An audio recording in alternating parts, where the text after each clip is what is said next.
The first strike came at 4:12 a.m. Eastern, and it came without warning. No first contact. No diplomatic hail. No shimmering ship parked politely in orbit while alien ambassadors practiced English. Just 3 kinetic rods, each the size of a school bus, screaming down from the black at 20 times the speed of sound. Denver. Atlanta. Portland.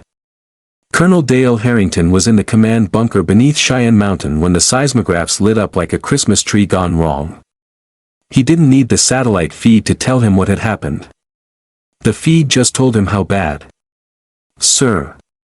A young analyst named Priya Okafor looked up from her terminal, her face the color of paper. Denver's gone. Not damaged, sir. Gone. Harrington didn't sit down. He didn't trust his legs to hold him if he did. Origin. Working on it. Whoever did this came in fast and dark. No transponder signal, no comm chatter, nothing on deep space radar until 40 seconds before impact. 40 seconds. 40 seconds to save 1.5 million people, and humanity hadn't even known there was anything to save them from.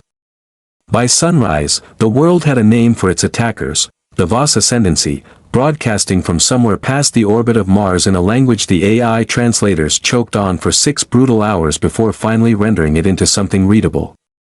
The message was short. Your world sits on resources we require. Submit orbital control within 72 hours, or the next strikes will be against your remaining population centers. This is not a negotiation. This is notice. They had expected fear. They had expected pleading. They had expected a species that had never fought a war beyond its own thin blue atmosphere to fold like wet cardboard. They had not expected General Raymond Doss. Doss was 61 years old, a third-generation Marine with a bad knee and a worse temper, and when the Joint Chiefs convened an emergency session 11 hours after the strikes, he was the only person in the room who wasn't shaking. They gave us 72 hours, Doss said, standing at the head of the table while satellite images of 3 smoking craters glowed on the wall behind him. That's not mercy. That's arrogance. They think we need that long to figure out we've lost. The Secretary of Defense, a soft-spoken woman named Elaine Ruiz, rubbed her temples. Ray, we don't have a fleet. We don't have anything that's left low Earth orbit except cargo and comm satellites. What exactly are you proposing we do with 72 hours? Doss tapped a folder on the table. Thick. Classified red band. Most of the people in the room had never seen it before. Since 2031, DARPA and a consortium of private aerospace firms have been quietly running a program called Cold Forge.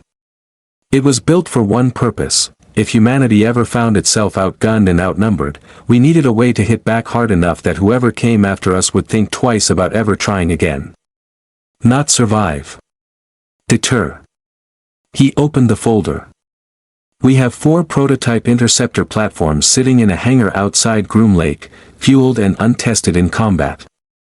We have railgun arrays on 2 Navy vessels that were supposed to enter service next year. And we have something the Voss clearly don't know about. He pulled out a single photograph. A satellite, unremarkable, tumbling in a decaying orbit that had been logged for years as space junk. That's not junk. That's Echo 9. A directed energy platform we mothballed after the funding dried up in 2029. It still has power. It still has a targeting array. And it's sitting directly in the debris field the Voss ship passed through on its way in. Ruiz stared at him. You want to fight a species that can glass a city from orbit with 4 experimental jets, 2 half-finished railguns, and a 15-year-old science project. I want to make them bleed, Doss said quietly, so badly that the next species they threaten hears about it first.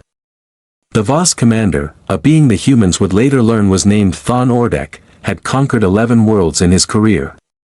None of them had fought back after the first strike.